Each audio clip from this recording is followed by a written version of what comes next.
Ya, kembali di acara Business Talk. Kembali dengan saya Michael Pranajaya dan juga Pak John Alan ya. Sekarang kita sambil mau ngobrol-ngobrol singkat ya, Pak John. Seperti yang kita tahu, Anda lihat Pak John memiliki beberapa usaha ya, dan saat ini kita pun sedang berdiskusi atau berbincang-bincang di salah satu usaha Pak John, yaitu di Hotel Hotelo ya, di Hotelo. Dan kita mau nanya-nanya, menurut dari Pak John, seperti apa saja kondisi-kondisi perusahaan saat ini dan bagaimana strategi untuk perusahaan tersebut bisa recovery ataupun bisa bangkit kembali. Ya, silakan Pak John. Oke, baik. Terima kasih Pak Michael. Terima kasih teman-teman atas waktunya sudah berkenan untuk menyaksikan Business Talk pada sore hari ini. Jadi seperti kita ketahui di beberapa webinar saya yang lampau, saya sudah menyampaikan bahwa di situasi seperti ini ada 4 situasi yang terdampak oleh pandemi COVID-19. Yaitu yang pertama, situasi yang perusahaan yang usahanya sama sekali berhenti beroperasi, yaitu kita kategorikan dalam situasi terpuruk. Yang kedua adalah dia masih beroperasi namun kondisinya drop, mungkin berkurang. Nah, yang ketiga relatif stabil. Dan yang keempat bertumbuh, situasi bertumbuh. Jadi saya ulang, yang pertama situasinya terpuruk, kedua tergelincir ya. Ketiga stabil, keempat bertumbuh. Wah, menarik ya, Nah, Pak John. Nah, kalau kita lihat pada situasi ini, mana sih yang sangat terkena dampak? Tentunya yang berhenti beroperasi, Pak Michael. Ya. Nah, yang kedua yang tergelincir. Nah, lalu bagaimana dengan yang stabil dan bertumbuh? Nanti kita akan bahas juga di talk show ini. Jadi untuk situasi yang terpuruk, jadi harusnya di situasi ini perusahaan ini tentu memperhatikan 3 faktor. Yang pertama faktor perencanaan, kedua faktor tim, ketiga faktor cash, keuangan. Oke, saya ulang, perencanaan, tim ya, Tim sama cash ya. cash atau arus kas lah kita Arus sebut kas. bahasa Indonesianya yang formal arus kas. Ya. Nah, apa yang dilakukan oleh perusahaan yang dalam situasi terpuruk? Untuk perencanaan, tentunya dalam hal ini perusahaan dalam situasi terpuruk harus melakukan perencanaan, penataan ulang rencana-rencana seluruh departemen dari awal. Jadi boleh dikatakan seperti kita meriset ulang. Di riset ya, di Ya. riset ulang semuanya. Ya, di beberapa area, contohnya di finansialnya, kemudian di sales and marketingnya, kemudian di timnya sendiri, kemudian di operasional. Nah, kalau di sisi tadi perencanaan ya, kita harus melakukan perencanaan ulang terhadap keseluruhan operasional perusahaan. Yang tadi di sisi keuangan, sisi penjualan dan pemasaran, sisi timnya, operasionalnya, SOP-nya, kemudian di sisi operasionalnya, timnya. Nah, lalu untuk tim sendiri, tadi kan memperhatikan 3 hal ya, perencanaan, tentang tim, lalu tentang arus kas. Untuk tim sendiri, sebelum saya bahas tentang tim ini kita coba kategorikan ada 4, Pak. 4. Ya, kategori pertama A, grade A kita sebut, kemudian kategori kedua grade B, kategori ketiga grade C, kategori keempat grade D. Kalau apa itu? Grade A, Pak? Kalau A itu kita ibaratkan kalau kita beli barang kualitas A, Pak. Oh, kualitas yang bagus ya. Kualitas pertama yaitu yang skillnya baik, cukup tinggi, lalu attitude-nya juga cukup baik. Nah, kalau grade B ini yang kedua, Pak. Mungkin dia skillnya lumayan, tapi attitude-nya kurang. Nah, kalau yang ketiga ini boleh dikatakan di bawah lagi, Pak, grade C. Jadi mungkin yang ya kerjanya nggak perform, skillnya kurang, attitude-nya juga kurang. Nah, lalu yang keempat itu ya kalau di perusahaan tetap ada situasi tim seperti ini kondisinya mungkin yang kerjanya mau tidak atau orang bilang malas-malasan lah, Males-malesan. suka sering nggak masuk dan sebagainya. Nah, untuk situasi terpuruk, usaha yang dalam situasi terpuruk tentunya usaha ini hanya akan mempertahankan tim yang grade A. A saja ya. A saja. A saja yang diselamatkan. Ya, yang itu dipertahankan ya. untuk kita membuat rencana tadi yang pertama, untuk yang berikutnya kalau memang nanti setelah situasinya kembali normal atau normal yang baru, Ya. dalam artian new normal ini, kita tetap akan perusahaan situasi terpuruk akan menggunakan hanya tim inti saja yang tadi yang grade A. Ya. Nah, kira-kira seperti itu. Nah, kemudian dari sisi kas sendiri, arus kas. Jadi yang harus diperhatikan untuk usaha yang terpuruk adalah dari sisi kas, dalam hal ini mengajukan relaksasi kalau memang ada pinjaman-pinjaman. Yang kedua, kita mengajukan perpanjangan tempo pembayaran kepada supplier. Nah, betul sekali. Nah, seringkali perusahaan ini lupa, Pak. Ya. Nggak usah, kan supplier juga tahu di mana-mana sedang situasinya krisis. Persis. Padahal komunikasi itu penting. Supaya apa? Supaya supplier itu berpikir positif terhadap kita. Ada niat baik ya Ada dari niat kita. baik atau itikat baik lah kita katakan. Nah, kira-kira seperti itu, Pak Mike. Ya. Nah, kemudian kalau yang situasi Yang tergelincir, kedua tergelincir ya, tadi Tergelincir, terpuruk, ya. sekarang yang tergelincir ya. Tadi kas, yang harus kas Belum masih ya. ada satu. Kas, Kalau memang setelah kita tunda minta relaksasi, mengajukan relaksasi kepada pihak perbankan apabila ada pinjaman-pinjaman atau cicilan, kita ajukan. Terus kemudian kalau ada pembayaran atau utang supplier, kita minta perpanjangan tempo. Dan yang ketiga, Pak, ini penjualan aset, Pak. Penjualan aset. Kita jual sebagian aset perusahaan untuk menutupi kerugian lah, boleh dikatakan operasional lah kan. Betul. Untuk tim-tim inti sendiri kita harus mempertahankan dengan cara yang mungkin walaupun kerja dari rumah kita tetap harus melakukan penggajian mungkin 20%, 30%, kira-kira demikian. Ya.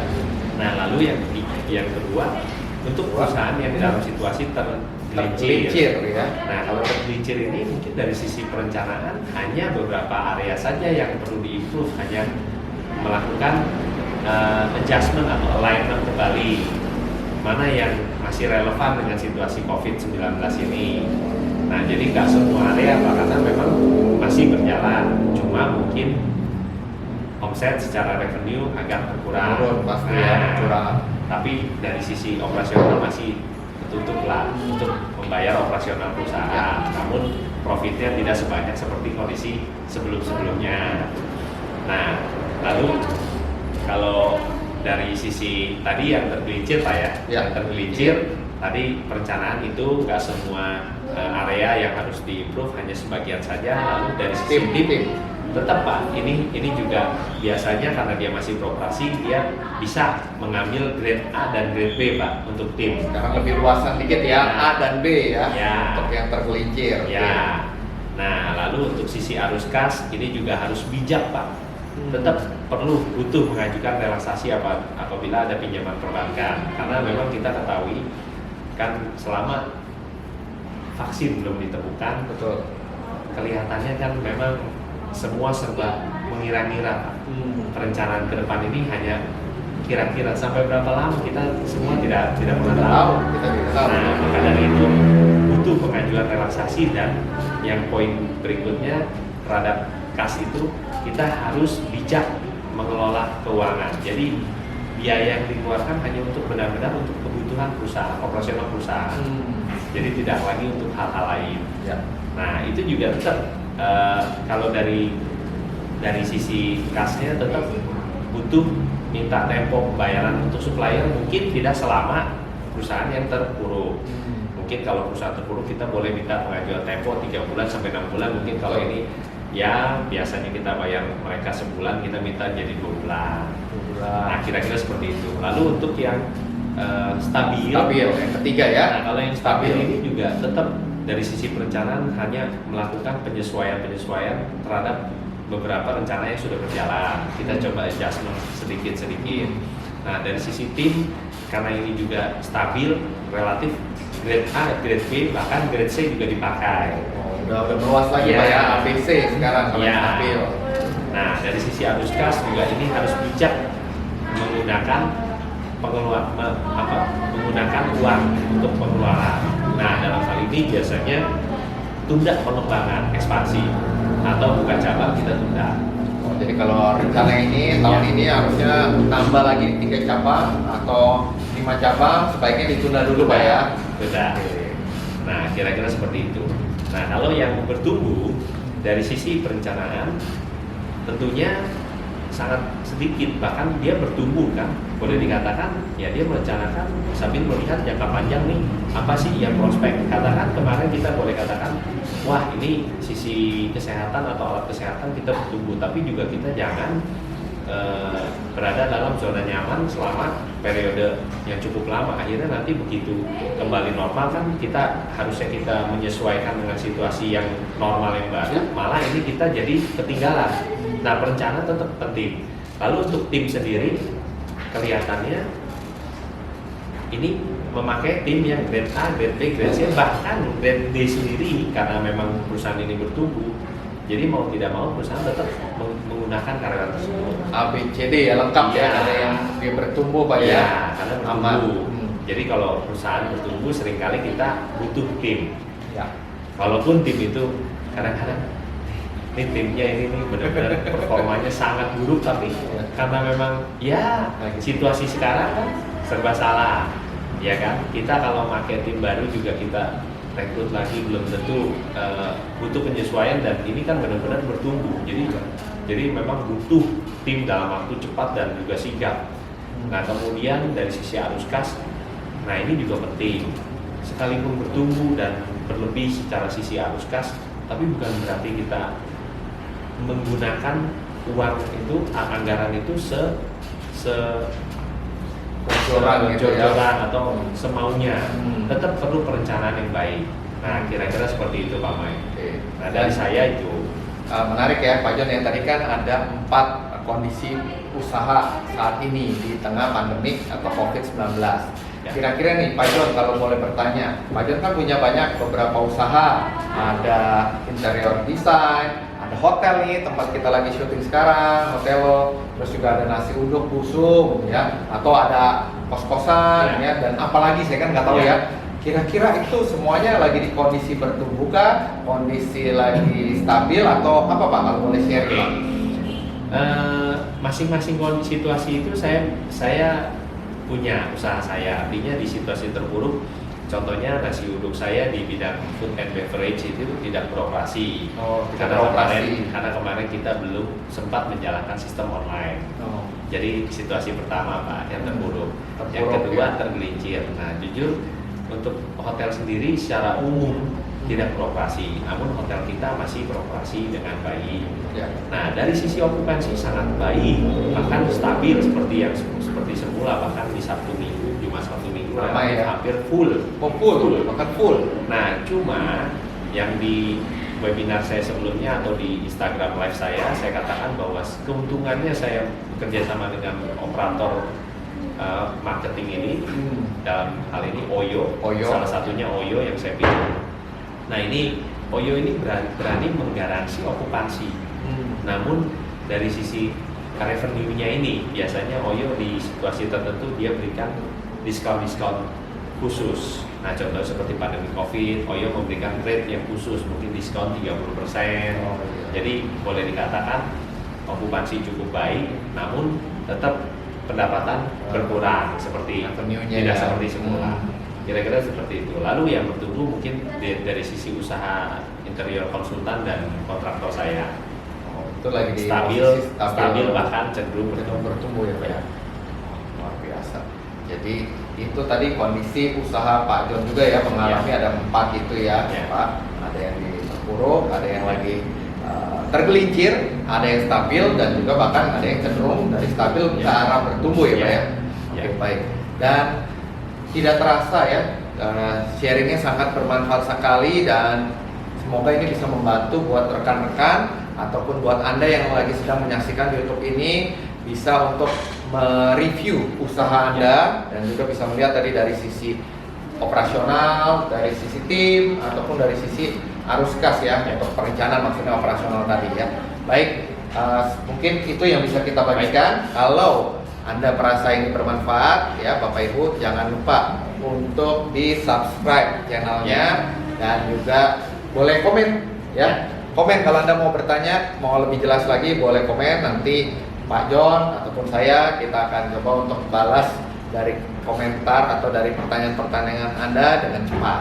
Ya. Dan kalau Anda merasa channel ini bermanfaat, ya silakan untuk di-sharekan Ya. kepada rekan-rekan yang lain. Teman-teman, tolong untuk mengikuti tips usaha bisnis berikutnya dari saya, ikuti terus YouTube live saya berikutnya di minggu depan. Saya akan coba berbagi strategi atau langkah-langkah untuk teman-teman yang baru akan mulai usaha-usaha. Karena di situasi pandemi COVID-19 ini banyak teman-teman yang terdampak sehingga harus beralih sementara atau Yes. pivot. Ya, ikuti terus di channel YouTube saya John_Alan21. Terima kasih. Terima kasih, sampai ketemu lagi. Ya.